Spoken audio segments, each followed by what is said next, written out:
हम आपको खटाखट अंदाज में आज के नतीजों की 10 बड़ी बातें बताते हैं। पहली बात, प्रधानमंत्री मोदी का तीसरा कार्यकाल पक्का है, लेकिन आज के नतीजे उनकी उम्मीदों के विपरीत रहे हैं और एनडीए 400 तो छोड़ दीजिए, 300 पार भी नहीं कर पाया। लेकिन मोदी आ रहे हैं दोबारा, इसलिए जो लोग कहते थे कि कुछ भी हो जाए आएगा तो मोदी ही, वो लोग सही साबित हुए और प्रधानमंत्री मोदी लौट रहे हैं तीसरी बार। दूसरा, बीजेपी को इस बार पूर्ण बहुमत नहीं मिला, लेकिन 239 सीटों के साथ वो सिंगल लार्जेस्ट पार्टी रही है।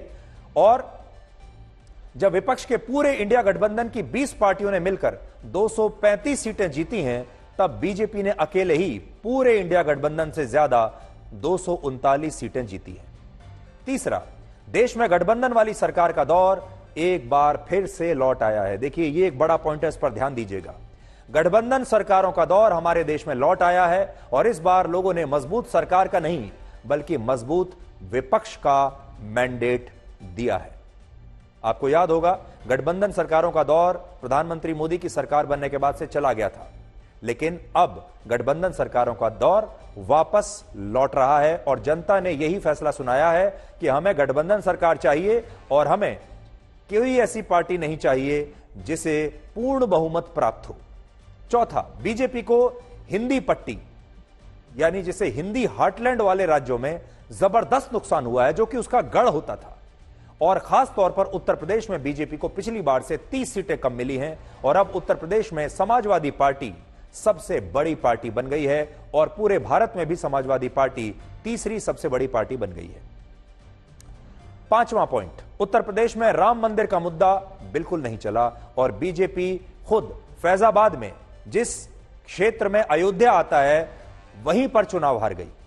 इसके अलावा उत्तर प्रदेश में बीजेपी के अंदर जो डिवाइड था, उससे भी पार्टी को नुकसान हुआ है, यानी बीजेपी ने मिलकर उत्तर प्रदेश में चुनाव नहीं लड़ा। छठा, पश्चिम बंगाल में बीजेपी ममता बनर्जी के गढ़ को नहीं भेद पाई और ममता बनर्जी ने पिछली बार से भी ज्यादा सीटें जीतकर साबित कर दिया कि पश्चिम बंगाल के लोगों का भरोसा अब भी उनके साथ है और बीजेपी कितनी भी कोशिश कर ले, ममता बनर्जी अभी भी बीजेपी के काबू से बाहर है। सातवां पॉइंट, इस खंडित जनादेश ने नीतीश कुमार और चंद्रबाबू नायडू को अब किंग मेकर की भूमिका में ला दिया है। आज चाहे विपक्ष हो या सत्ता पक्ष, सभी इन दोनों लोगों का नंबर डायल कर रहे हैं और इनमें भी नीतीश कुमार की जेडीयू को 12 सीटें मिली हैं, चंद्रबाबू नायडू की टीडीपी को 16 सीटें मिली हैं और इन दोनों नेताओं के पास अब मिलकर 28 सीटें हैं, जो किसी के भी संभावना को बना सकते हैं या फिर बिगाड़ सकते हैं। इसलिए आज चाहे इंडिया गठबंधन के नेता हो और चाहे एनडीए हो, सब लोग जो बड़े नेता हैं वो अपने मोबाइल फोन से सिर्फ चंद्रबाबू नायडू या नीतीश कुमार का नंबर डायल कर रहे हैं। आठवां पॉइंट, राजस्थान में विधानसभा के चुनाव जीतने के कुछ ही महीने के बाद परिस्थितियां बदल गईं और जिस राजस्थान में पिछली बार बीजेपी ने 25 में से 25 सीटें जीती और इसके बाद पिछले साल विधानसभा का चुनाव भी जीता, वहां इस बार बीजेपी ने 14 और कांग्रेस ने 8 सीटें जीती हैं, यानी बीजेपी को राजस्थान में जबरदस्त नुकसान हुआ है। नौवां पॉइंट, बीजेपी ने विपक्षी दलों से आए जिन दल बदलू नेताओं पर अपना दांव खेला, वो दांव नाकाम रहा और महाराष्ट्र में अजीत पवार और एकनाथ शिंदे जैसे सहयोगी भी एनडीए को कोई लाभ नहीं पहुंचा पाए। 10वां पॉइंट ये कि बीजेपी को अब भी चुनाव जीतने के लिए आरएसएस की जरूरत है और वो आरएसएस की संगठन शक्ति को दरकिनार नहीं कर सकती। आपको याद होगा, चुनाव के बीच में बीजेपी अध्यक्ष जेपी नड्डा ने बयान दिया था कि बीजेपी अपने आप से चुनाव लड़ने के लिए सक्षम है, उसे आरएसएस के सपोर्ट की, समर्थन की आवश्यकता नहीं है, लेकिन नतीजे बता रहे हैं कि आरएसएस के समर्थन की आवश्यकता है। और देखिए, एक और खास बात है, आज के जो नतीजे हैं इनमें हारा कोई नहीं है। आज के नतीजों में सबकी जीत हुई है। आज ईवीएम की जीत हुई है, आज लोकतंत्र की जीत हुई है, आज विपक्ष की जीत हुई है और आज सरकार की भी जीत हुई है। आज हमारे देश के लोकतंत्र की जीत हुई है, आज हमारे देश के वोटर्स की जीत हुई है। यानी फायदा ही फायदा है, नुकसान कुछ नहीं है अगर आप देखें तो। और इन नतीजों से दो और बातें पता चलती है। पहली बात यह कि बीजेपी और एनडीए को दलित, महिला और युवा वोटों का नुकसान हुआ है और दूसरा, जिन सीटों पर कांग्रेस के उम्मीदवार नामांकन भरने के बाद बीजेपी में शामिल हुए, वो बातें जो हैं वो वोटर्स को अच्छी नहीं लगी। उदाहरण के लिए, इंदौर में जहां वोटिंग से पहले कांग्रेस के उम्मीदवार बीजेपी में शामिल हो गए थे, वहां 2,18,000 लोगों ने नोटा पर बटन दबा दिया। 2,18,000 वोट नोटा के नाम पर चली गई। और आखिर में आज के नतीजों का पूरा निष्कर्ष इस एक लाइन में छिपा है, और वो लाइन है, जो जीता वही सिकंदर। ये मैच है, ये मैच आखिरी बॉल तक चला और ये मैच बहुत करीब तक पहुंच गया। असल में लोगों की उम्मीदें एनडीए ने इतनी बढ़ा दी थी 400 पार का नारा देकर। बीजेपी ने, प्रधानमंत्री मोदी ने 370 सीटें हम अकेले बीजेपी के लिए जीत रहे हैं, यह कहकर लोगों की उम्मीदों को बहुत बढ़ा दिया। और लोगों को यह लगने लगा कि अगर 400 से एक सीट भी कम आई तो वो भी हार के जैसी ही है। लेकिन हमेशा याद रखना होगा कि सरकार 272 के आंकड़े पर बनती है और एनडीए ने 272 का आंकड़ा ले लिया है और सरकार एनडीए की बन रही है। अब मैच चाहे आप 1 रन से जीतें, चाहे 100 रन से जीतें या उससे ज्यादा से जीतें, जीत जीत ही रहती है और जो जीता वही सिकंदर। विपक्ष के इंडिया गठबंधन ने शानदार लड़ाई लड़ी। देखिए, एक बड़ी बात यह है, आप में से बहुत सारे लोग सोच रहे होंगे कि यह वन साइडेड मैच है और इंडिया गठबंधन कुछ नहीं कर पाएगा। एग्जिट पोल्स ने भी यही कहा था, लेकिन आज बड़ी बात यह है, सारे एग्जिट पोल्स गलत साबित हुए और इंडिया गठबंधन ने जबरदस्त लड़ाई लड़ी, फाइट दी। लेकिन सरकार बनाने के लिए 272 सीटों का जो बहुमत चाहिए वो उसके पास अब भी नहीं है, जबकि बीजेपी को इन चुनाव में बड़ी हार मिली। लेकिन इसके बावजूद एनडीए गठबंधन के पास आज स्पष्ट बहुमत है और इसीलिए इन नतीजों में बीजेपी हार कर भी सिकंदर बन जाएगी और विपक्ष अच्छा प्रदर्शन करने के बाद भी मोदी को हटा नहीं पाएगा। यह प्रधानमंत्री मोदी का, उनके जीवन का पहला ऐसा चुनाव है जब वो अपनी पार्टी को पूर्ण बहुमत नहीं दिला पाए। पहली बार ऐसा हुआ है। नरेंद्र मोदी जब गुजरात के मुख्यमंत्री थे तब उन्होंने विधानसभा के 3 चुनाव लड़े और हर चुनाव में बीजेपी को पूर्ण बहुमत मिला। इसी तरह वर्ष 2014 और 2019 के लोकसभा चुनाव में भी बीजेपी को पूर्ण बहुमत दिलाकर नरेंद्र मोदी ने अपनी सरकार बनाई। लेकिन यह पहली बार है जब प्रधानमंत्री मोदी को पूर्ण बहुमत के लिए एनडीए के सहयोगी दलों पर अब निर्भर रहकर ही सरकार चलानी पड़ेगी। हालांकि आज प्रधानमंत्री मोदी ने एक नया रिकॉर्ड बना दिया है और यह वर्ल्ड रिकॉर्ड यह है कि दुनिया में आज तक किसी भी नेता को चुनाव में इतने वोट कभी नहीं मिले दुनिया के इतिहास में जितने प्रधानमंत्री मोदी को मिले हैं। यह एक नया वर्ल्ड रिकॉर्ड है। और देखिए, वर्ष 2002 के गुजरात विधानसभा में उन्हें 1 करोड़ 2 लाख वोट मिले थे। फिर 2007 में 1 करोड़ 73 लाख वोट मिले। 2012 में उनकी सरकार को 1 करोड़ 31 लाख वोट मिले। फिर वर्ष 2014 के लोकसभा चुनाव में बीजेपी को 17 करोड़ 17 लाख वोट उन्होंने दिलवाए। 2019 में 22 करोड़ 83 लाख वोट मिले और इस बार रात 9 बजे तक जब मैं आपको यह खबर दे रहा हूं तब तक बीजेपी को प्रधानमंत्री मोदी के नेतृत्व में 23 करोड़ 43 लाख वोट मिल चुके हैं। और जब आप इन सारे वोटों को अगर गिन लेंगे तो आपको पता चलेगा कि प्रधानमंत्री मोदी को आज तक हमारे देश में 66 करोड़ 84 लाख वोट मिल चुके हैं। और इतने वोट दुनिया में कभी भी किसी भी देश में, किसी भी युग में, कभी भी किसी भी नेता को नहीं मिले। और ये एक विश्व रिकॉर्ड है, ये एक वर्ल्ड रिकॉर्ड है जो प्रधानमंत्री मोदी ने आज बना दिया है। आज पूरे देश में उत्तर प्रदेश की बड़ी चर्चा हो रही है और इस यूपी का मतलब उत्तर प्रदेश भी है और आज यूपी का एक और मतलब भी है और वो है उलटफेर। आज यूपी का मतलब बदल गया है। यूपी है उलटफेर। पिछली बार बीजेपी ने उत्तर प्रदेश की 80 में से 62 सीटें जीती। इस बार बीजेपी सिर्फ 32 सीटें जीत पाई और उसे पूरे 30 सीटों का नुकसान हुआ। असल में ये 30 सीट अगर बीजेपी ने न हारी होती तो बीजेपी खुद ही बहुमत के पास पहुंच जाती, बहुमत ले लेती बीजेपी अपने दम पर। लेकिन उत्तर प्रदेश ने इस बार नुकसान करा दिया और यह नहीं होता तो बीजेपी 272 सीटों तक पहुंच जाती। लेकिन उत्तर प्रदेश के उलटफेर ने यह सारी की सारी कहानी पलट दी और बीजेपी भी हैरान है और पूरा देश भी हैरान है कि आखिर यह हुआ क्या। जो अखिलेश यादव आज तक समाजवादी पार्टी के लिए एक भी चुनाव नहीं जीत पाए थे, ना तो उन्होंने विधानसभा का चुनाव जीतकर दोबारा सत्ता हासिल की और ना ही उन्होंने लोकसभा चुनाव में कोई शानदार कभी प्रदर्शन किया, लेकिन आज उन्होंने समाजवादी पार्टी को उत्तर प्रदेश की सबसे बड़ी पार्टी बना दिया, इंडिया गठबंधन की दूसरी सबसे बड़ी पार्टी बना दिया और भारत की तीसरी सबसे बड़ी पार्टी बना दिया, जिसके लिए आज अखिलेश यादव की लगातार निरंतर मेहनत की तारीफ होनी चाहिए, उनके लीडरशिप स्किल्स की तारीफ करनी चाहिए। और आज आप कह सकते हैं कि आज जो नतीजे आए हैं, अखिलेश यादव आज के नायक हैं, वो भी आज के हीरो हैं, जिन्होंने अपनी मेहनत से, अपने परिश्रम से ये मुकाम आज हासिल कर लिया।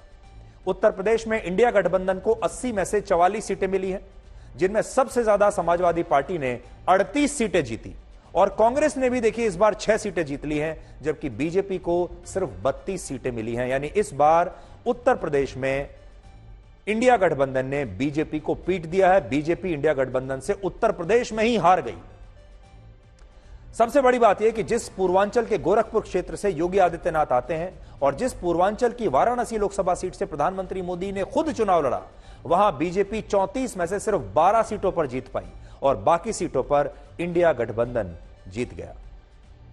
और इनमें फैजाबाद की भी सीट है, जहां अयोध्या में इसी साल 22 जनवरी को भगवान श्री राम के मंदिर का उद्घाटन हुआ था, लेकिन आज समाजवादी पार्टी ने इस सीट पर भी बीजेपी को हरा दिया। सोचिए, बीजेपी की सरकार ने अयोध्या को दुनिया में इतना बड़ा डेस्टिनेशन बना दिया, भव्य राम मंदिर बना दिया, अयोध्या में एक शानदार एयरपोर्ट बना दिया, शानदार रेलवे स्टेशन बना दिया, इतना जबरदस्त विकास हुआ है, इतने होटल्स, इंफ्रास्ट्रक्चर, सड़कें, हाईवेज, सब कुछ बन गया।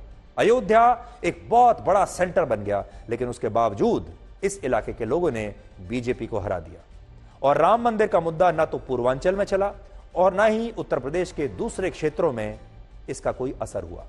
पश्चिमी उत्तर प्रदेश की 27 में से 13, मध्य उत्तर प्रदेश की 15 में से 6 और बुंदेलखंड की 4 में से सिर्फ 1 सीट पर आज बीजेपी चुनाव जीत पाई। और इन नतीजों से स्पष्ट है कि चुनाव में जब उत्तर प्रदेश के लोग वोट डालने के लिए गए तो उनके लिए राम मंदिर का मुद्दा नहीं था, बल्कि जाति बड़ा मुद्दा था। उत्तर प्रदेश में बीजेपी की हार का सबसे बड़ा कारण यह रहा कि उसे पिछड़े, दलित और अगड़ी जातियों के वोट कम मिले हैं। और मैं आपको बड़ी स्क्रीन पर थोड़ा और ज्यादा एक्सप्लेन करके बताता हूं बीजेपी को असल में उत्तर प्रदेश में नुकसान कहां हुआ। और देखिए बीजेपी को किस जाति की कितनी सीटें मिली हैं। देखिए, 2 राजपूत वोट 2% घट गए। सबसे ज्यादा जो नुकसान है, देखिए ये 23% ओबीसी वोट घट गए। मुस्लिम वोट 7%, चलिए तो समझ में आता है। 1% लोध वोट घट गए।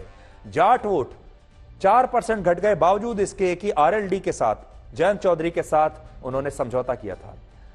जनरल कैटेगरी के जो हैं, सामान्य वर्ग के जो लोग हैं, उनके 7% वोट घट गए और ब्राह्मण के भी 7% जो वोट हैं वो घट गए। तो ये बीजेपी का जातियों, समुदाय के हिसाब से फायदा और नुकसान है। ये नुकसान बीजेपी का हुआ है। अब देखिए समाजवादी पार्टी का भी देख लीजिए, ये जो नुकसान है ये जा कहां रहा है। समाजवादी पार्टी में देखिए, आप देखेंगे राजपूत में कोई फायदा नहीं है, लेकिन असली फायदा कहां हो रहा है। उत्तर प्रदेश के ओबीसी यहां चले गए, 25% वृद्धि हो गई, 6% मुसलमान चले गए। उत्तर प्रदेश के जो दलित हैं, ओबीसी हैं, मुसलमान हैं, वो सब यहां आए हैं देखिए। और 6% प्लस मुसलमान, ओबीसी प्लस 25% और बाकी का कोई फायदा नहीं है। ये देखिए, ये सबसे बड़ा फायदा है। अब मैं आपको इंडिया गठबंधन का भी और कांग्रेस का भी एक ब्रेकअप दिखा देता हूं। देखिए कांग्रेस को क्या हुआ है, ये देखिए, ये उत्तर प्रदेश का है।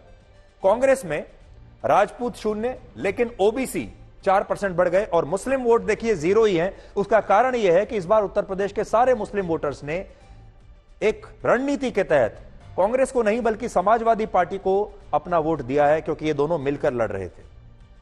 बाकी 0-0-0। तो कांग्रेस के अगर मामले में आप देखें तो कांग्रेस को कोई खास गेन नहीं है, सिर्फ ओबीसी वोट में उसको 4% का फायदा हुआ है।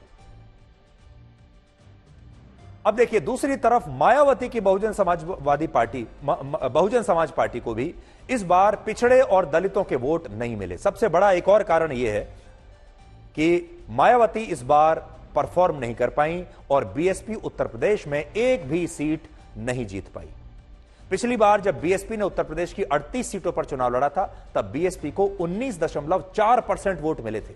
इस बार जब बीएसपी ने पूरे उत्तर प्रदेश की सभी 80 सीटों पर चुनाव लड़ा, तब भी उसका वोट शेयर सिर्फ 9.3% रह गया और यह वोट शेयर 17 सीटों पर लड़ने वाली कांग्रेस पार्टी से भी कम है। और इससे पता चलता है कि मायावती का हाथी अब दम तोड़ रहा है। और क्योंकि मायावती दलितों का वोट नहीं काट पाई, मुसलमानों का वोट नहीं काट पाई, उसका सीधा असर बीजेपी पर पड़ा और बीजेपी उसके एक नतीजा यह रहा कि वो हारती चली गई। अगर मायावती ने उनका जो पारंपरिक वोट बैंक है उसे अपने पास रखा होता, दलित वोट बैंक को रखा होता, मुस्लिम वोट बैंक अगर उनके साथ रह जाता उनका, तो बीजेपी को जरूर फायदा होता। दलितों के सबसे बड़े नेता काशीराम ने मायावती को अपना उत्तराधिकारी बनाया था, लेकिन आज उत्तर प्रदेश में दलितों के वोट काशीराम के नाम पर बनी आजाद समाज पार्टी को मिल रहे हैं और उसके नेता हैं चंद्रशेखर आजाद। और आज उन्होंने नगीना सीट से 1,51,000 वोटों के अंतर से चुनाव जीत लिया और यह सीट पहले बीएसपी के पास ही थी, लेकिन इस बार बीएसपी को यहां सिर्फ 13,000 वोट मिले और चंद्रशेखर आजाद को 5,12,000 वोट। इसलिए आज मेरा बड़ा सवाल यह है कि क्या चंद्रशेखर आजाद दलितों का नए चेहरे के तौर पर उभर कर आ रहे हैं? क्या मायावती का एग्जिट हो रहा है और अब एक नए चेहरे की शुरुआत हो रही है और वो है चंद्रशेखर आजाद। आज उत्तर प्रदेश में मोदी सरकार के कई मंत्री चुनाव हार गए, जिनमें सबसे बड़ा नाम है श्रीमती स्मृति ईरानी जी का। स्मृति ईरानी जी ने अपना पहला चुनाव वर्ष 2019 में यहां से जीता था। एक ही बार उन्होंने लोकसभा चुनाव जीता है, जो पिछली बार जीता था उससे पहले वो राज्यसभा में थी, और 2019 में उन्होंने जीता था जब वो अमेठी में राहुल गांधी को हराकर एक जायंट किलर के तौर पर देश के सामने आई थी। लेकिन समय कितना बलवान होता है, समय का चक्र किसी के लिए रुकता नहीं, और इसका अंदाजा आप सिर्फ इस बात से लगा सकते हैं कि आज जो काम स्मृति ईरानी ने राहुल गांधी के साथ किया था, आज वही स्मृति ईरानी के साथ हो गया। और आज कांग्रेस पार्टी के एक कार्यकर्ता किशोरी लाल शर्मा ने स्मृति ईरानी को 1,67,000 वोटों से हरा दिया।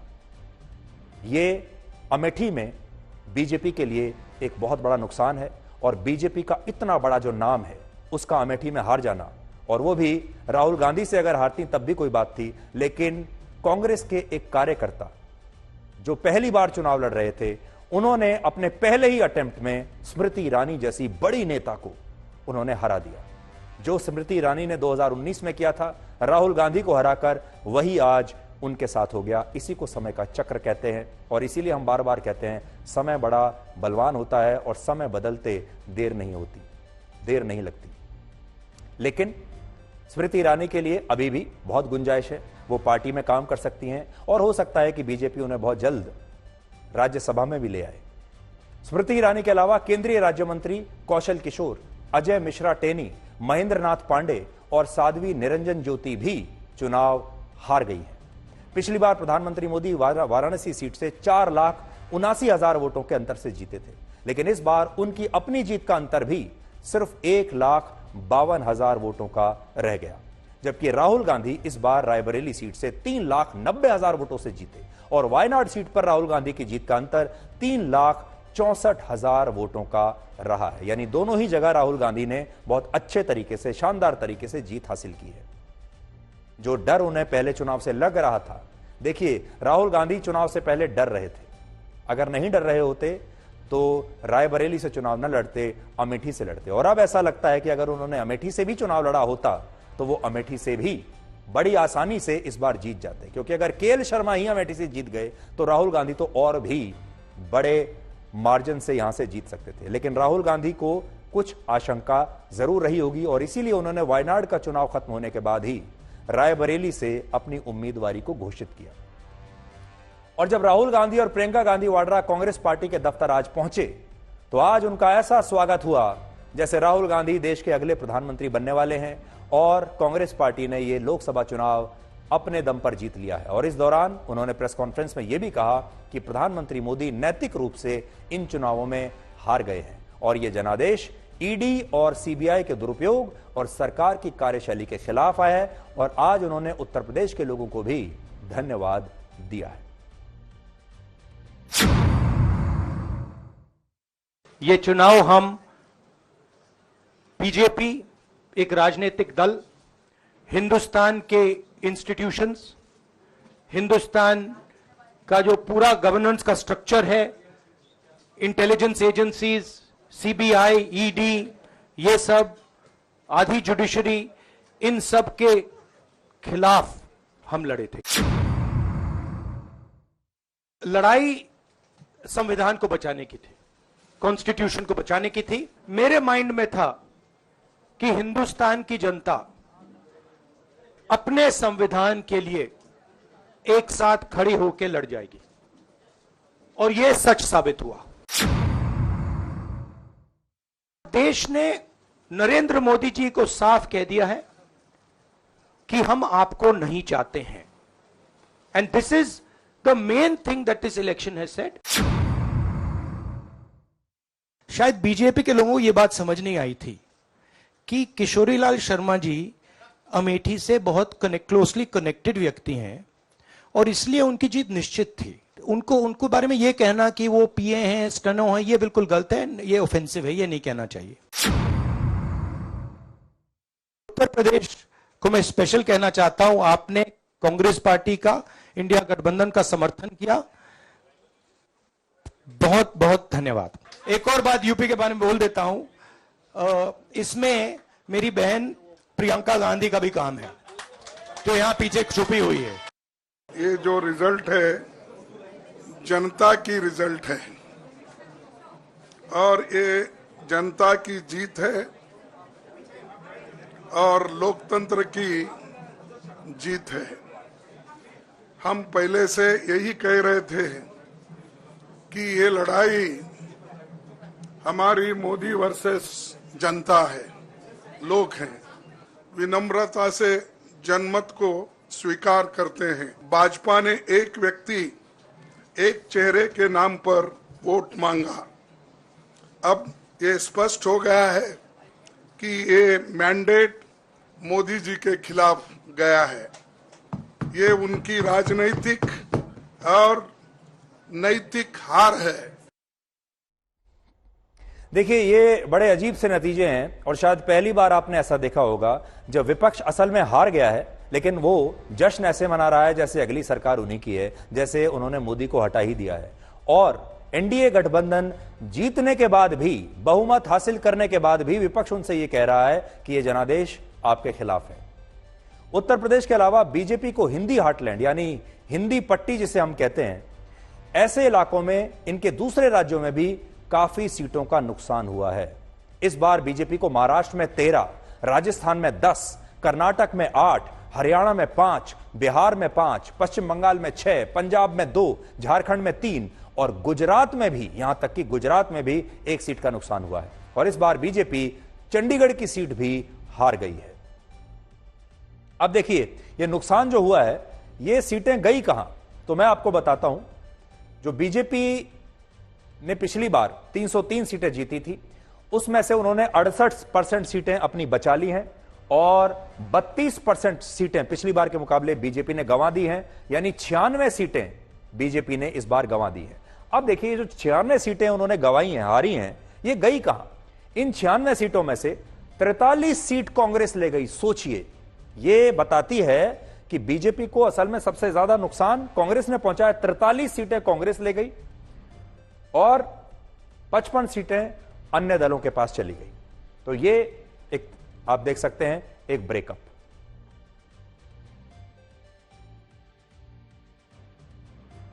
बीजेपी ने इस बार 239 सीटें जीती हैं, जो पिछली बार से 64 सीटें कम है, और पिछली बार बीजेपी ने 303 सीटें जीती थी। इस बार बीजेपी दक्षिण के दरवाजों को एक बार फिर से नहीं खोल पाई। देखिए, पूरा कैलकुलेशन बीजेपी का यह था कि बीजेपी ये सोच रही थी, उसे पता था कि बहुत सारे राज्य जो उत्तर भारत के हैं, जहां उन्होंने 100 में से 100% सीटें जीत ली हैं, वहां सीटें कम ही हो सकती हैं, ज्यादा नहीं हो सकती। लेकिन जो सीटें कम होंगी, उनकी भरपाई बीजेपी ने सोचा था कि वो दक्षिण भारत के राज्यों से कर लेगी। और इसीलिए आपने देखा होगा, प्रधानमंत्री मोदी ने तमिलनाडु में, केरल में बड़ी मेहनत की, और उम्मीद थी कि यहां से नई सीटें आ जाएंगी।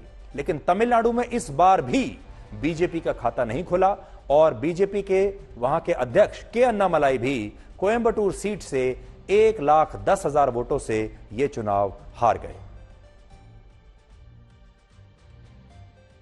और आपकी स्क्रीन पर देखिए, 2019 में भारत का नक्शा कैसा दिखता था, वो आप देख लीजिए, और 2024 के नतीजों के बाद भारत का नक्शा आज, राजनीतिक नक्शा कैसा दिखता है। मेरे पीछे आपको ये दिखाई दे रहा है। देखिए, इधर और इधर दोनों तरफ आप देख सकते हैं। अब जो आप ये देख रहे हैं, ये 2019 का है और इधर जो आप देख रहे हैं ये आज का नक्शा है। अब आपको इस नक्शे में नीला रंग ज्यादा दिखाई दे रहा होगा और नीला रंग है इंडिया गठबंधन का। आंध्र प्रदेश में बीजेपी को 25 में से 3, केरल की 20 में से सिर्फ 1 और तेलंगाना की 17 में से 8 सीटें मिली है। और उत्तर भारत में बीजेपी को जिन 55 सीटों का नुकसान हुआ उसकी भरपाई दक्षिण के राज्यों से नहीं हो पाई।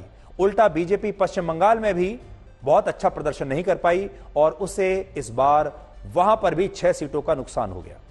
अगर बीजेपी को गुजरात की 26 में से 25, दिल्ली की 7 में से 7, हिमाचल प्रदेश की 4 में से 4, उत्तराखंड की 5 में से 5 और मध्य प्रदेश की 29 में से 29 सीटें न मिली होती और अगर बीजेपी उड़ीसा की 21 में से 19 सीटें न जीत पाती तो शायद वो 200 का आंकड़ा भी पार नहीं कर पाती। इसलिए एक बात और भी है, आज जो भी बीजेपी की सीटें आई हैं वो भी अकेले प्रधानमंत्री मोदी के नाम पर और उनके काम पर ही आई हैं। आप कल्पना कीजिए, आप बीजेपी से प्रधानमंत्री मोदी का नाम हटा लीजिए और फिर देखिए कि बीजेपी की टैली कहां जाती है।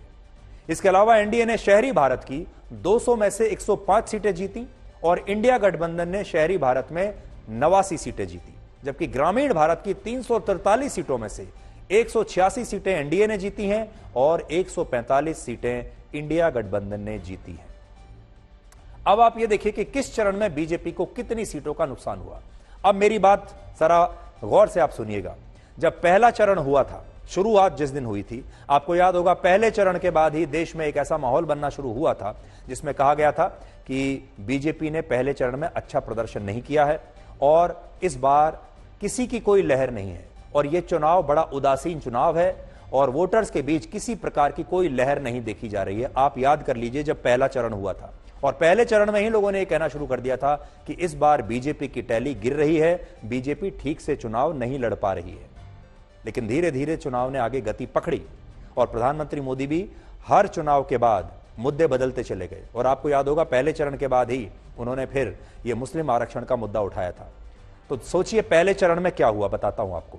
पहले चरण की 101 सीटों में से बीजेपी 30 सीटें जीत पाई, जबकि पिछली बार उसने 40 सीटें जीती थी और इस तरह पहले चरण में ही बीजेपी को सीधे 10 सीटों का नुकसान हो गया। फिर दूसरे चरण में बीजेपी ने 88 में से 46 सीटें जीती, जो पिछली बार से 6 कम है, तो दूसरे चरण में भी 6 सीटें चली गई। तीसरे चरण में बीजेपी ने 94 में से 98 सीटें जीती, जो पिछली बार से 14 सीटें कम है और इसी चरण में बीजेपी को सबसे बड़ा नुकसान हुआ है। तीसरे चरण में सबसे बड़ा नुकसान। चौथे चरण में बीजेपी ने 96 में से 39 सीटें जीती, जो पिछली बार से सिर्फ 3 सीटें कम है, यानी यह चरण बीजेपी के लिए ठीक रहा। फिर पांचवें चरण में बीजेपी ने 49 में से 18 सीटें जीती, जो पिछली बार से 14 सीटें कम है, 14 सीटें और निकल गई। छठे चरण में बीजेपी ने 58 में से 31 सीटें जीती, जो पिछली बार से 9 सीटें कम है और आखिरी चरण में बीजेपी ने 57 में से 17 सीटें जीती, जो पिछली बार से 8 सीटें कम है। और आखिरी चरण आप याद कर लीजिए, ये वो चरण है जब प्रधानमंत्री मोदी कन्याकुमारी में थे और वो वहां पर ध्यान में थे, वो ध्यान में लीन थे और उसके बाद ये वोटिंग हुई है। और लोग उम्मीद ये कर रहे थे कि प्रधानमंत्री मोदी की इन तस्वीरों को देखने के बाद, प्रधानमंत्री मोदी को गेरुए कपड़ों में देखने के, भगवा के वस्त्रों में देखने के बाद जरूर कुछ फर्क पड़ेगा और बीजेपी के जो वोटर्स हैं वो उन्हें और ज्यादा सफलता दिलाएंगे। लेकिन उस आखिरी चरण में भी बीजेपी को नुकसान हुआ है। तो यहां एक बड़ी बात यह है, लंबे चुनाव का असल में नुकसान यही होता है। इस बार चुनाव बहुत लंबा रहा, 7 चरण का यह चुनाव रहा, लगातार चलता चला गया लगभग 45 दिन। और लंबे चुनाव का नुकसान यह होता है कि अगर किसी पार्टी को पहले चरण में शुरुआत में ही कोई नुकसान हो जाए या शुरुआत में ही देश में माहौल अगर उस पार्टी के प्रति ऐसा हो जाए कि यह पार्टी चुनाव ठीक नहीं लड़ पा रही है, इसका नुकसान हो रहा है, तो असल में वो माहौल बनता चला जाता है और आखिर तक फिर उसका डैमेज कंट्रोल करना मुश्किल हो जाता है। और बीजेपी के साथ यही हुआ। पहले ही चरण में जो माहौल खराब हुआ वो लगातार खराब होता ही चला गया और वो फिर संभल नहीं पाया। इसलिए अगली बार बीजेपी के लिए एक सबक यह है कि अगली बार बीजेपी को, इस बार का भी सबक यह है कि अगर यह चुनाव जल्दी हो जाता, राम मंदिर के तुरंत बाद हो जाता और यह चुनाव छोटा होता, जल्दी जल्दी जल्दी फटाफट खत्म हो जाता, तो बीजेपी से कहीं ज्यादा बेहतर प्रदर्शन करती। और 400 पार का नारा जब बीजेपी ने दे ही दिया तो बीजेपी के जो वोटर्स थे, उन्हें ऐसा लगा कि बीजेपी तो जीत ही रही है, तो हो सकता है बहुत सारे वोटर्स बाहर ही ना निकले हों। हालांकि आज ओडिशा के विधानसभा चुनाव में बीजेपी को पूर्ण बहुमत मिल गया है, यह भी ऐतिहासिक है, और नवीन पटनायक ओडिशा में आज हार गए। और आंध्र प्रदेश में भी एनडीए विधानसभा चुनाव में जीत गया है, और टीडीपी, बीजेपी और पवन कल्याण की पार्टी को वहां पूर्ण बहुमत मिल गया है। यानी 2 और बड़े राज्यों में अब बीजेपी और एनडीए की सरकार आ गई है, और ये दोनों बहुत बड़े राज्य हैं, आंध्र प्रदेश और उड़ीसा। तो बड़ी बात आज यह है कि क्या नवीन पटनायक के लिए यह एंड गेम है? वर्ष 2009 के लोकसभा चुनाव के बाद आज पहली बार ऐसा हुआ है जब देश में किसी भी पार्टी को स्पष्ट बहुमत नहीं मिला है, और 400 पार का नारा देने वाली बीजेपी आज 250 पार भी नहीं कर पाई। बीजेपी ने 239 सीटें जीती हैं, और उसके पास बहुमत से जो काफी सीटें अभी कम हैं। एनडीए गठबंधन को अब तक की मतगणना के मुताबिक 290 सीटों का स्पष्ट बहुमत जरूर है, लेकिन उसमें भी एक परेशानी हो सकती है। एनडीए के सहयोगी दलों में 2 बड़े नेता ऐसे हैं जो 6 महीने पहले तक भारत से मोदी हटाओ का अभियान चला रहे थे। इनमें पहले हैं नीतीश कुमार और दूसरे हैं चंद्रबाबू नायडू। नीतीश कुमार की जेडीयू ने बिहार में 12 सीटें जीती हैं, और नायडू की टीडीपी ने आंध्र प्रदेश में 16 सीटें जीती हैं, और इन दोनों पार्टियों के पास अभी कुल मिलाकर लगभग 30 सीटें हैं। और अगर ये 30 सीटें ना हो तो एनडीए अल्पमत में आ जाएगा। यानी अगर ये 2 नेता एनडीए छोड़कर इंडिया गठबंधन में शामिल हो जाएं, अगर मान लीजिए इंडिया गठबंधन आज नीतीश कुमार को यह ऑफर दे दे कि वो उन्हें प्रधानमंत्री बना देगा या वो उन्हें उप प्रधानमंत्री बना देगा, तो हो सकता है नीतीश कुमार, क्योंकि वो भी अपनी आखिरी चरण में है अपने करियर के, वो भी अपनी आखिरी इनिंग्स ही खेल रहे हैं एक तरीके से, तो कौन नहीं चाहेगा कि वो प्रधानमंत्री के तौर पर अपनी इनिंग्स को समाप्त करें? तो हो भी सकता है। और आपको याद होगा जब इंडिया गठबंधन बना था तो उसका पूरा आइडिया नीतीश कुमार का था, उसको बनाने वाला जो मेन दिमाग था वो नीतीश कुमार का था, और वो इसको छोड़कर इसलिए निकले थे कि जब उन्हें इंडिया गठबंधन का अध्यक्ष नहीं बनाया गया, जब उन्हें उसका प्रमुख नहीं बनाया गया, तो वो चले गए। यानी उनके मन में बात तो वही है। लेकिन बड़ी बात यह है कि क्या चंद्रबाबू नायडू और नीतीश कुमार एनडीए गठबंधन में जाएंगे? अभी तक ऐसा लगता है कि वो नहीं जाएंगे, और उसके बहुत सारे कारण हैं। सबसे बड़ी बात यह है कि बीजेपी अभी भी सिंगल लार्जेस्ट पार्टी है, और राष्ट्रपति जब न्योता देंगे तो सबसे पहले बीजेपी को ही सरकार बनाने का न्योता देंगे, और हो सकता है कि 5 से लेकर 9 जून के बीच नई सरकार जो है उसका शपथ ग्रहण समारोह राष्ट्रपति भवन में हो जाए। तो आज के लिए ब्लैक एंड व्हाइट में इतना ही। अब आपसे हमारी अगली मुलाकात होगी कल रात 9 बजे। तब तक आप खुश रहिए, सुरक्षित रहिए, स्वस्थ रहिए, और जिंदगी के किरदार कुछ ऐसे निभाइए कि पर्दा गिरने के बाद भी तालियां बजती रहे। नमस्कार।